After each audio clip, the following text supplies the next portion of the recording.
The kicker was when my mom started feeling like something was climbing into bed with her. People who used to not believe in ghosts but do now, what experience changed your mind? When I was about 10 to 14 I had terrible insomnia. I would imagine things and felt incredibly unsafe as though I was being watched, although I never admitted this to anyone. I began only sleeping on the couch, with my back against the wall, and had to have the TV or some sort of light on. I missed an immense amount of school because of this, so my mom had me see a neurologist. The neurologist diagnosed me with some things, but the crazy part was, during my sleep study I slept amazingly well, no issues at all, and slept in the real bed. Eventually I got transferred to a children's hospital, and speaking to the doctor I explained I would see things and felt uncomfortable. They had thought I was experiencing sleep paralysis. When they told my mom, she went ghost white. She pulled me aside and explained she was experiencing things, too. She described in detail what I was seeing. That evening she approached my brother and asked broad questions: "Do you have anything weird happen in home?" etc. He also described what we experienced. It was then I realized we must have paranormal activity, and I've believed it ever since. When we moved out of that house all my sleep issues abruptly stopped and I haven't experienced it since. I still don't believe in ghosts. But I did have a strange experience. I had a cat who I found in a ditch many years ago. She was cute and I pet her, so she followed me back down the train tracks about a mile to my home. I opened the door for her and she went in. She was offered the opportunity to go back out, and did for a moment, but then came back in. She was mine forever. I've had many pets over the years and loved them all. But this one was different. She wanted to be near me all the time. I'd often said I'd never had a cat who made me feel like my personal space was being violated before. She followed me up to bed every night and purred me to sleep. She died fairly quickly. I barely even had a chance to say goodbye. I knew she was ill, having been diagnosed with hyperthyroidism, which cat owners will know is not a good thing to hear. They vomit their food up and waste away slowly, eventually succumbing to either congestive heart failure or kidney damage. She had taken a turn for the worse and I thought her treatment wasn't working. On examination, they found tumors in her stomach and liver. She had been dealt a mortal blow and was only going to suffer harder and harder. In the most painful one I've ever had to deal with, I put her down and she even meowed one last time before the end. I forgot to mention that this cat was also the most talkative I've ever had. She frankly wouldn't shut up. I buried her in the yard to keep her close and tried to go to sleep, completely beside myself with grief. As I lay down, I heard something familiar. I live in an old house and my bedroom doesn't have a door, so I installed one of those plastic sliding doors. The slats made of make a telltale clacking sound when they're disturbed, like they did when a cat pushes in between them and the door frame. I heard this, and a moment later, I felt the foot of my bed compress, and could feel the mattress deform around my feet, up beside my legs and roughly to my hips. I looked. No cat. I don't know how to explain this. I don't believe in ghosts and I'm sure grief can cause some pretty significant psychological disturbances. A quick perusal of my post history will very quickly show I am anything but cuddly, but I was absolutely in the kind of deep grief where one would expect it, as I love the cat more than basically anything else. Even typing this now, years later, is making my eyes well up with sadness for my lost friend. I could write off the sound of the plastic slats as a breeze or a hallucination. Older members of my family said they saw my father after he died, and I've read about grief-induced hallucinations before. But to feel my mattress deform like that, in exactly the way she used to circle my feet and come up beside me, I don't know what to think. I'm still not sure if I believe in ghosts, but there have been some weird things in my life that I can't explain. When I was 5 years old, I woke up in the night and my grandma was standing at the end of my bed, wearing a teal blue skirt and a matching blouse. I remember that it was summer and the sky was still light but not light enough for me to read, so I guess it was about 9 p.m. I sat up, she put her finger to her lips and I rubbed my eyes a couple of times, 'cause sleepy, and when I looked back she was gone. I just snuggled back under my covers thinking how nice it was to see her because I hadn't seen her for ages and I hoped she would still be there when I woke up. Next morning, my house was eerily quiet. My mum was in a worse mood than normal, but she had been crying, so I asked her what was wrong. My grandma died the night before. She had been crossing a road after her bingo turned out, at 8:30 p.m., about 60 miles away from where we lived. She had a massive brain hemorrhage in the middle of the road and didn't even make it to the other side, let alone to my house 60 miles away. She was wearing a teal blue skirt and matching blouse. Most of my family is extremely religious and believe in ghosts wholeheartedly. Most of them claim to have seen something paranormal at some point in their lives.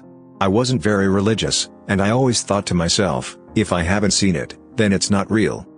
That changed during my senior year in high school. I was dog-sitting at my great-aunt's house while she was out of town for a few days. A little after midnight, I'm watching a movie and my aunt's dog starts barking like crazy and runs up the stairs at full speed. The dog was small, but fierce. Suddenly, I clear as day heard a gravelly voice at the top of the stairs say "Bad doggy." The voice was deep and masculine. I went upstairs because I was certain nobody else was supposed to be there. I looked around and there was nobody in sight. The dog was still barking at something that I couldn't see. She was just barking at an empty hallway. That's when I heard footsteps walking away from us down the hall and into my aunt's bedroom.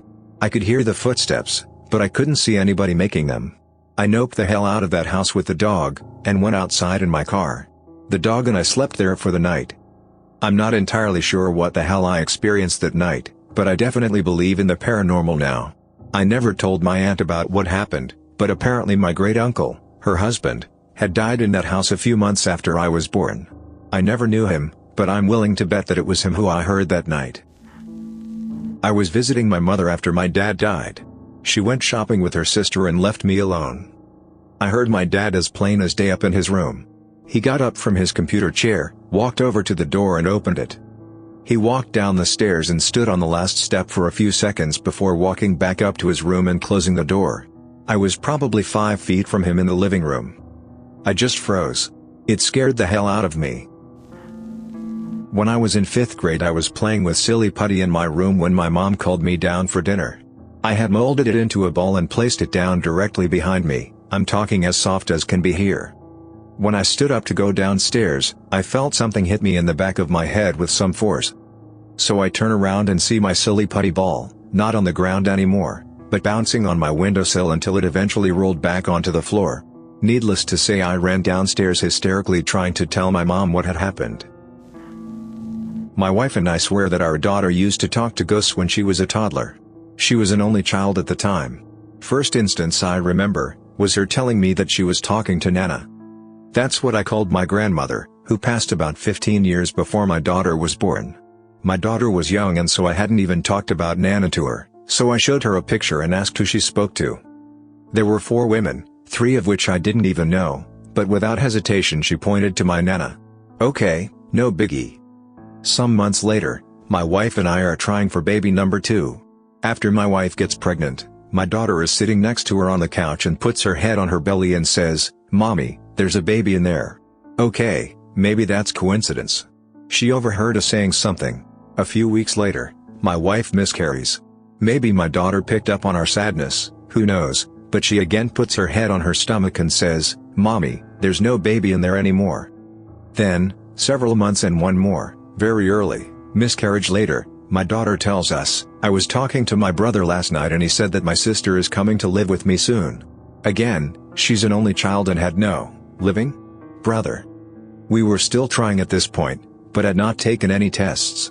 We picked one up that night, and sure enough, pregnant. When time came to reveal the gender, I wasn't even interested. My daughter had already said it was a girl. Sure enough, I have 2 daughters.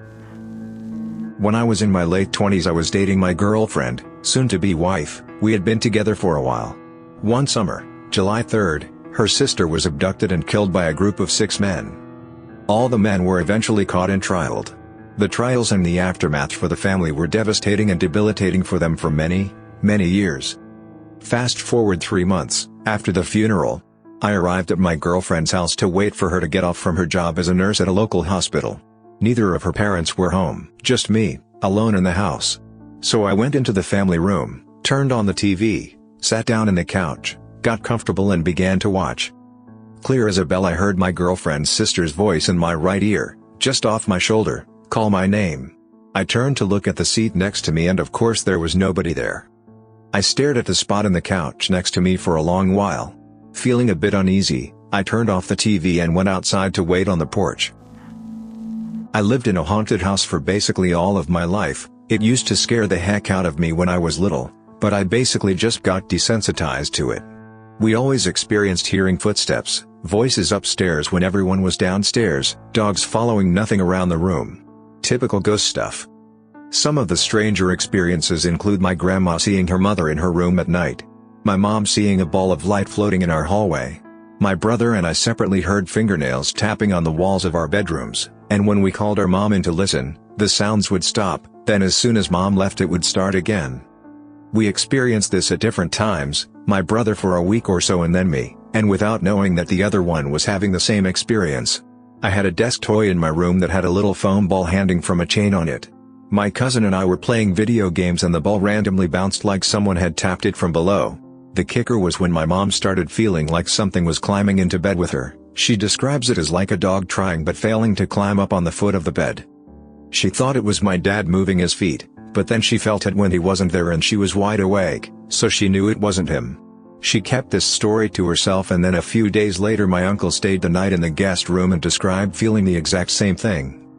At that point my mom waited for a day that everyone was out of the house. She opened up the windows and told the spirit that it either had to leave and move on, or it wasn't allowed to bother us anymore. Since then we've gone from activity every day to one of experiences every few months. We've been told by several people, who have slept in the guest room and had nightmares about it, that there is a portal in the closet of our guest room. Sometimes I think that spirits just pass through occasionally and cause a flurry of activity. My aunt used to live above a convenience store. It was a duplex and had a mud room that connected the front doors to each apartment. The other apartment was empty and unlocked, so my cousins and I would hang out in there. One night we are playing hide and seek in the empty apartment. My cousin and I are running from the seeker and the hallway door shut in front of us. We freak out and end the game because we are too scared. We tell our parents and my aunt happens to have a night vision baby camera. She sets it up in the living room of the empty apartment and we can all see it on the TV in her house. We are watching it for about 10 minutes, dust is flying everywhere and nothing is happening. Out of the darkness, a Pepsi can rolls up and hits the base of the camera. Everybody is like, what the hell, this place is haunted. I never went up the stairs alone to get to her house again, I was too freaked out. About 3 years ago, the entire building burned down. Unfortunately, I don't know the cause. Thanks for listening to Radio TTS, hit the subscribe button for more videos like this. And remember, so many people have experienced supernatural things, so who knows, maybe ghosts exist. Maybe there is a ghost in your room, right now, staring at you.